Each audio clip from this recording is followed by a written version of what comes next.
Hi friends, welcome to Meera's novella. ഇനിയെന്നും ഭാഗം 4. Davy!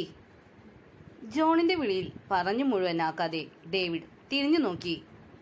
ആദ്യമായിട്ടായിരുന്നു ജോണിനെ അത്രയും ദേഷ്യത്തിൽ ഡേവിഡ് കാണുന്നത്. അവന്റെ കണ്ണുകൾ പിന്നെ പോയത് മേരിയിലേക്കാണ്. ആ മുഖത്ത് വല്ലാത്ത സങ്കടമാണ്, ഒപ്പം ദേഷ്യവും. പ്രിയപ്പെട്ടവളെ പറഞ്ഞത് പിടിച്ചു കാണില്ല. അവസാനം അവന്റെ കണ്ണുകൾ ദേവുവിൽ എത്തി നിന്നു. ആ മുഖത്തെ ഭാവം അവന് മനസ്സിലാക്കാൻ സാധിച്ചില്ല. ജോണിന്റെ ശബ്ദമാണ് ഡേവിയെ അവളിൽ നിന്നും കണ്ണുകൾ മാറ്റാൻ പ്രേരിപ്പിച്ചത്. എന്ത് തോന്നിവാസാണടാ നീ വിളിച്ചു പോകുന്നത്? ദേവുവിനെ പറ്റി എന്തറിഞ്ഞിട്ടാ നീ അവളെ ഇത്ര മോശമായി പറയുന്നത്? ഞങ്ങൾക്കറിയാം ഇവൾ എങ്ങനെയുള്ളവളാണെന്ന്. ആദ്യമായി കാണുന്ന ഒരാളെ ഇത്ര മോശമായി സംസാരിക്കാൻ മാത്രം അധപതിച്ചു പോയോ എന്റെ മോൻ? എല്ലാവരെയും സ്നേഹിക്കാനും ബഹുമാനിക്കാനും അറിയാവുന്നവനായിരുന്നു എന്റെ മകൻ. അതിൽ ഒരുപാട് അഭിമാനം എനിക്ക് തോന്നിയിട്ടുണ്ട്. എന്നാൽ ഇന്ന് നിന്റെ നാവിൽ നിന്ന് വീണ ഈ വാക്കുകളിലൂടെ തന്നെ മനസ്സിലായി നീ ഒരുപാട് മാറിപ്പോയെന്ന്. പക്ഷേ ഒന്ന് ഞാൻ പറയാം, ദേവുമോളെ പറ്റി അനാവശ്യമായി ഒരു വാക്ക് ഇനി നീ പറഞ്ഞാൽ നിന്റെ കരണമടിച്ച് പൊളിക്കും ഞാൻ. ദേവിക്ക് നേരെ വിരൽ ചൂണ്ടി ജോൺ പറഞ്ഞതും ദേവുവിന് വേണ്ടി ജോൺ തന്നോട് തർക്കിക്കുന്നത് ദേവിയിൽ നീരസം ഉണ്ടാക്കി. അപ്പായി, ആരെയും വിശ്വസിക്കാൻ കൊള്ളില്ല അപ്പായി. പുറമെ കാണുന്നത് ഒന്നും ആവില്ല ശരിക്കുള്ള സ്വഭാവം. അപ്പയുടെയും അമ്മച്ചിയുടെയും സ്വഭാവം എനിക്കറിയാം. ആരെയും കണ്ണടച്ച് വിശ്വസിക്കും. കുറച്ചു കാലം മുന്നേ വരെ ഞാനും അങ്ങനെ തന്നെയായിരുന്നു. ആ സ്വഭാവം വെച്ച് ഞാനും എൻ്റെ ഒപ്പം നിങ്ങളും അനുഭവിച്ചതൊന്നും അപ്പായി മറന്നിട്ടില്ലല്ലോ. അപ്പായി പറഞ്ഞല്ലോ ഞാൻ മാറി എന്ന്. ശരിയാണ്, അനുഭവത്തിൽ നിന്നും ഒരുപാട് പാഠങ്ങൾ ഞാൻ പഠിച്ചു. ഇപ്പൊ ഒരാളെ എനിക്ക് ഒരു വട്ടം കണ്ടാൽ തന്നെ മനസ്സിലാവും ആളുകളെ, അവരുടെ കള്ളത്തരങ്ങൾ, അവരിലെ ചതി എല്ലാം. അതുകൊണ്ട് തന്നെയാ പറയുന്നേ, ഇവളാള് ശരിയല്ല. ഇപ്പതാ ഈ തല കുമ്പിട്ട് പാവം പോലെ നിൽക്കുന്നവൾ നേരത്തെ എന്തൊരു ചാട്ടമായിരുന്നെന്ന് കണ്ടിരുന്നെങ്കിൽ നിങ്ങൾ ഞാൻ പറഞ്ഞത് വിശ്വസിച്ചേനെ. ഡേവിഡിന്റെ വാക്കുകൾ ദേവുവിനെ വല്ലാതെ കുത്തി നോയിച്ചു. തല ഉയർത്തി നോക്കിയ ദേവു കാണുന്നത് പരസ്പരം പോരടിച്ചു നിൽക്കുന്ന അപ്പനെയും മോനെയും അവനെ നോക്കി കരഞ്ഞുകൊണ്ടിരിക്കുന്ന മേരിയെയുമാണ്. താൻ കാരണം അവർക്കിടയിൽ ഒരു പ്രശ്നമുണ്ടാവുന്നത് അവളെ വളരെയധികം സങ്കടപ്പെടുത്തി. ഡേവിഡിനോട് മറുപടി പറയാൻ മുതിർന്ന ജോണിന്റെ കയ്യിൽ ദേവു പിടിച്ചു നിർത്തി. സംശയത്തോടെ അവളെ നോക്കിയപ്പോൾ അവൾ സംസാരിച്ചു തുടങ്ങി. അപ്പായി, തെറ്റ് എന്റെ ഭാഗത്താണ്. ആള് ആരാണെന്ന് ചോദിച്ച് മനസ്സിലാക്കാതെ ആലോചനയില്ലാതെ ഓരോന്ന് പറഞ്ഞ് അദ്ദേഹത്തെ പ്രകോപിപ്പിച്ചത് ഞാനാണ്. എന്റെ പെരുമാറ്റം കണ്ടുകൊണ്ടാണ് അദ്ദേഹം എന്നെ തെറ്റിദ്ധരിച്ചത്. ഇനി ഇതിന്റെ പേരിൽ നിങ്ങൾക്കിടയിൽ ഒരു പ്രശ്നമുണ്ടാകരുത്, എന്റെ അപേക്ഷയാണ്. അത്രയും പറഞ്ഞ് ദേവ് ജോണിന്റെ കൈവിട്ട് ഡേവിഡിന്റെ അടുത്തേക്ക് നടന്നു. അവൾ മുന്നിൽ വന്നു നിന്നതും അവൻ പുച്ഛിച്ച് മുഖം വെട്ടിച്ചു. അവൾ അത് കണ്ടെങ്കിലും പറഞ്ഞു, സോറി സർ, ഞാൻ ആളറിയാതെ എന്തൊക്കെയോ പറഞ്ഞുപോയി.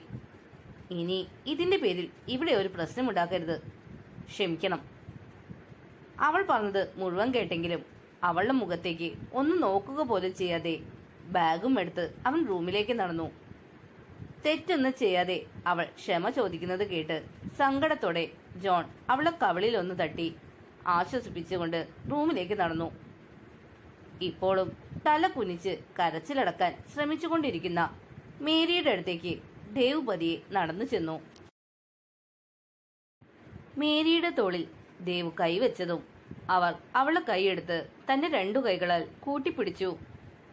നന്ദിയുണ്ട് മോളെ, ഒരുപാട് നന്ദിയുണ്ട്. അമ്മച്ചിക്ക് അറിയാം മോള് തെറ്റ് സ്വയം ഏറ്റെടുത്തതാണെന്ന്. ഇവിടെ കൂടുതൽ പ്രശ്നമുണ്ടാകാതെ ഇരിക്കാൻ വേണ്ടി അവൻ എടുത്തു ചാടി അവന്റെ ദേഷ്യം തീർക്കാൻ വേണ്ടിയാണ് മോളെ അപമാനിച്ചതെന്ന് അമ്മച്ചിക്ക് മനസ്സിലായി മോളെ. അവനെ നീ ശപിക്കരുതേ. എന്റെ കുട്ടി ഒരുപാട് അനുഭവിച്ചിട്ടുണ്ട്.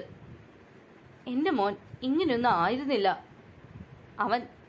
അവൻ ഇങ്ങനെ മാറാൻ കാരണം ആ ഒരുവളുടെ ചതി കാരണമാണ്. അത് പറയുമ്പോൾ മേരിയുടെ മനസ്സിലേക്ക് ഒരു വെള്ള മുഖം തെളിഞ്ഞു വന്നതും ആ മുഖത്ത് വെറുപ്പ് നിറഞ്ഞു. അവർ പറയുന്നത് മനസ്സിലായില്ലെങ്കിലും എന്തോ വലിയ പ്രശ്നം അവിടെ വീട്ടിലുണ്ടായിട്ടുണ്ട് എന്നവൾക്ക് തോന്നി. അവനു വേണ്ടി അമ്മച്ചി മോളെ കാല് പിടിച്ച് ക്ഷമ ചോദിക്കാം. മേരി അവളെ മുന്നിൽ നിന്ന് തന്റെ 2 കൈ ചേർത്ത് കൂപ്പിയതും ദേവു കരഞ്ഞുകൊണ്ട് അവരെ പുണർന്നു. അമ്മച്ചി, എന്നോട് ഇങ്ങനെയൊന്നും പറയല്ലേ. എനിക്കൊരു വിഷമവും ഇല്ല. ഒരു തെറ്റിദ്ധാരണ, അതുകൊണ്ടുണ്ടായ പ്രശ്നങ്ങൾ, അത്രേ ഞാൻ കരുതിയിട്ടുള്ളൂ. അതൊക്കെ ഞാൻ അപ്പോളെ മറന്നു. സാറിനെ തിരിച്ചറിയാൻ കഴിയാത്തതിലുള്ള സങ്കടം മാത്രമേ എനിക്കുള്ളൂ. പിന്നെ സാറിന് ഞാൻ ഒരിക്കലും ശപിക്കില്ല. എൻ്റെ അപ്പായിയുടെയും അമ്മച്ചിയുടെ മോനെ ശപിക്കാൻ എനിക്ക് കഴിയുമെന്ന് അമ്മച്ചിക്ക് തോന്നുന്നുണ്ടോ? ഇങ്ങനെ ഒരു മകനുള്ള കാര്യം അമ്മച്ചിയും അപ്പായും എന്നോട് പറഞ്ഞിട്ടില്ലല്ലോ. അതാണ് ഇന്ന് ഇത്രയും പ്രശ്നം ഇവിടെ ഉണ്ടാവാൻ കാരണം. ശരിയാ മോളെ, തെറ്റ് ഞങ്ങളുടെ തന്നെയാ. നിന്നോട് അവനെ പറ്റി ഒന്നും പറഞ്ഞിട്ടില്ല. അത് വേറെ ഒന്നും കൊണ്ടല്ല. പറഞ്ഞു തുടങ്ങിയാൽ ഒരുപാടുണ്ട്. അതിൽ കൂടുതലും ഞങ്ങൾക്ക് സങ്കടം തരുന്ന ഓർമ്മകളാണ്. അവനും ഞങ്ങളുടെ അടുത്ത് ഉണ്ടായിരുന്നില്ലല്ലോ. എല്ലാം പറഞ്ഞു കഴിയുമ്പോൾ അവനെ കാണുവാൻ ആഗ്രഹം തോന്നിയാൽ പോലും നടക്കില്ല. കാരണം അവൻ ഞങ്ങളിൽ നിന്നും മനഃപൂർവ്വം അകന്നു നിൽക്കുകയായിരുന്നു. അപ്പോൾ ഉണ്ടാകുന്ന സങ്കടം ഞങ്ങളെ മാനസികമായും ശാരീരികമായും കൂടുതൽ തളർത്തും. അത് ഒഴിവാക്കാൻ വേണ്ടിയാണ് പറയാതെ ഇരുന്നത്. ഇനി എല്ലാ അമ്മച്ചി മോളോട് പറയാട്ടോ. അവൻ ഇങ്ങ് വന്നല്ലോ. മതി അമ്മച്ചി, സാവധാനം പറഞ്ഞാൽ മതി. ഇപ്പോ എന്റെ കൂടെ വന്ന് മോൻ എന്തൊക്കെയാ സ്പെഷ്യൽ ഉണ്ടാക്കണ്ടേ എന്ന് പറഞ്ഞു തരൂ. കുറെ കാലം കൂടി കാണുന്നതല്ലേ അമ്മച്ചി മോനെ. മേരിയുടെ നിറഞ്ഞ കണ്ണുകൾ തുടച്ചു മാറ്റിക്കൊണ്ട് ചെറുചിരിയോടെ ദേവു പറഞ്ഞു. അവിടെ കണ്ടു നിൽക്കാൻ അവൾക്ക് കഴിയുമായിരുന്നില്ല. ശരിയാ, ഞാൻ മറന്നു. മോള് നടന്നോ, ഞാൻ ഈ ഡ്രസ്സ് ഒന്ന് മാറിയിട്ട് വരാം. മേരിയുടെ വാക്കുകൾ കേൾക്കെ തലയട്ടി സമ്മതിച്ച് ദേവു അടുക്കളയിലേക്ക് നടന്നു.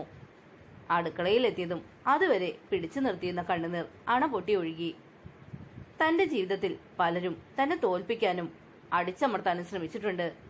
തന്നെ സ്നേഹിച്ചിരുന്നവർ പലരും മറ്റുള്ളവരുടെ വാക്കുകളും പ്രവർത്തികളും കാരണം തന്നെ അവിശ്വസിച്ചിട്ടുണ്ട്, തള്ളി പറഞ്ഞിട്ടുണ്ട്. പക്ഷേ ഇന്നേ വരെ ഒരിക്കൽ പോലും ചെയ്യാത്ത തെറ്റിന് ഒരാളോടും ക്ഷമ ചോദിച്ചിട്ടില്ല. ഒരാളുടെ മുന്നിലും തല കുനിച്ച് നിന്നിട്ടില്ല. പക്ഷേ ഇന്ന് അതും സംഭവിച്ചു. അമ്മച്ചിയുടെ കണ്ടു നിൽക്കാൻ കഴിഞ്ഞില്ല. സാരില്ല, നമ്മളുടെ പ്രവൃത്തി കൊണ്ട് ഒരാൾക്ക് സന്തോഷം നൽകാൻ കഴിയുമെങ്കിൽ അത് നല്ലതല്ലേ.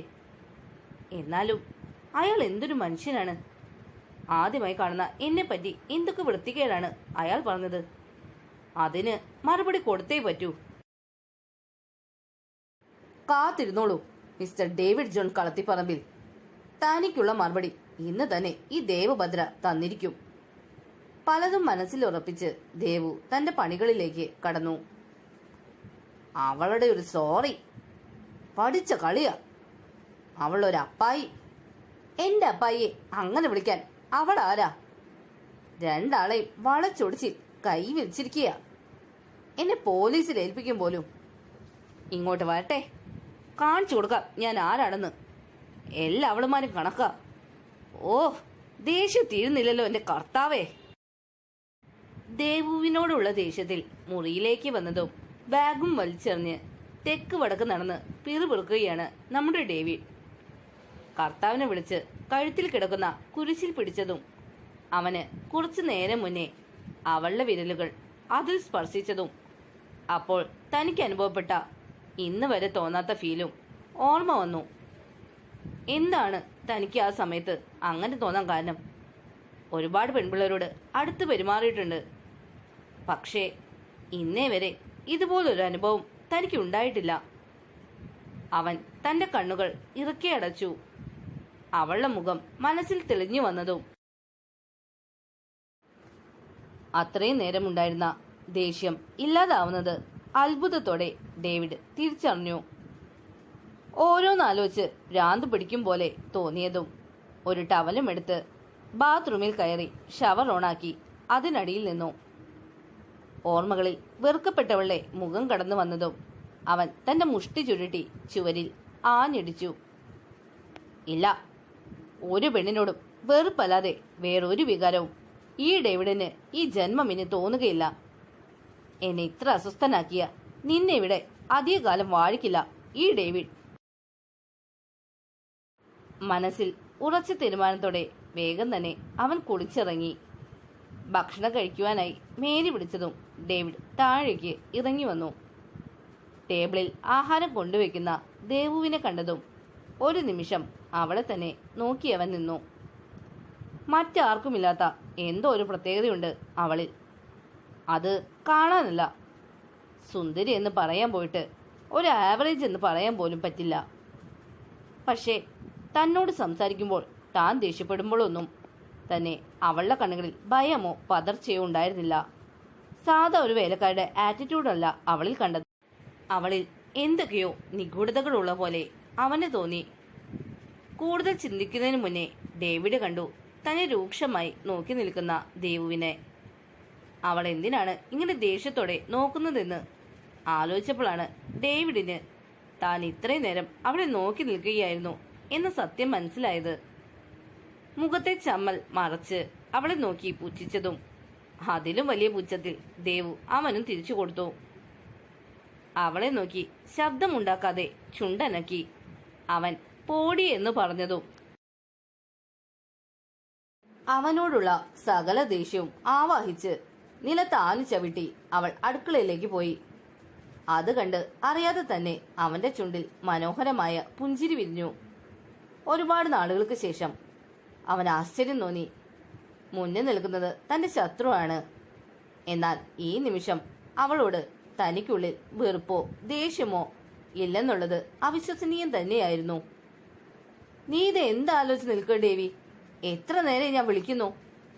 മേരിയുടെ വിളി കേട്ട് മുഖം ഉയർത്തി നോക്കിയ ദേവി തന്റെ മുന്നിൽ കപട ദേഷ്യത്തോടെ നിൽക്കുന്ന മേരിയെയും ഡൈനിങ് ടേബിളിൽ മുഖം വീർപ്പിച്ചിരിക്കുന്ന ജോണിനെയും കണ്ടതും അവനിൽ വിരിഞ്ഞ പുഞ്ചിരിക്ക് മാറ്റുകൂടി. വേഗം സ്റ്റെപ്പ് ഇറങ്ങി വന്ന് മേരിയെ ചേർത്ത് പിടിച്ച് കവളിൽ ചുംബിച്ചതും അതേ പുഞ്ചിരി മേരിയിലേക്ക് പകർന്നു.